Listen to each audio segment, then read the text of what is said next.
خو ځینې کسان بیا په مسلمانانو کې داسې دي چې د کافرانو سره خو دوستي نه کوي، خو په دا لباس کې او کړه وړه کې د کافرانو سره ځان مشابه کوي. دا هم لو غلطي ده. پیغمبر اسلام صلی الله علیه وعلى آله وسلم فرمایلی من تشبه بقوم فهو منهم، رواه احمد و ابو داود. وای کچا د یو قوم سره ځان مشابه کړ،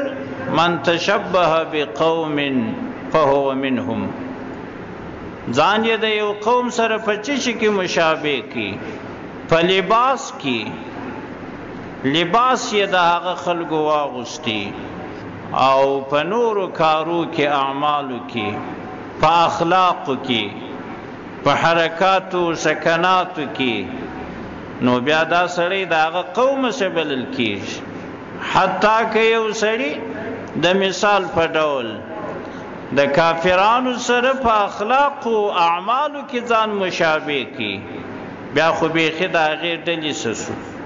او که چیرې په اخلاقو اعمالو کې د هغه سره ځان مشابه نه کی، یوازې په دا لباس کې جامه یې هغسې اغوستل، سر یې هغسې جوړاوه،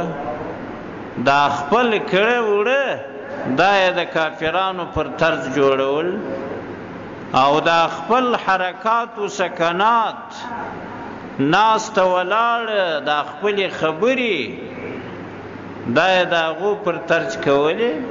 نو بیا خو به ظاهري د هغې ډلې سه وي، باطني به د هغې ډلې سه نه وي. که په اخلاقو اعمالو کې د کافرانو یا فاسقانو فاجرانو سره سړی ځان مشابه کی، ظاهري او باطني د هغې ډلې سه دي. او که چیرې مازې په لباس او کړه وړه کې سړی د کافرانو یا فاسقانو سره ځان مشابه کی، نو بیا به د دې ظاهر په اعتبار د هغې ډلې سه وي، باطني به د هغې ډلې سه نه وي، بیا به هم دا سړی ګناهګار وي، دا سړی به ملامت وي.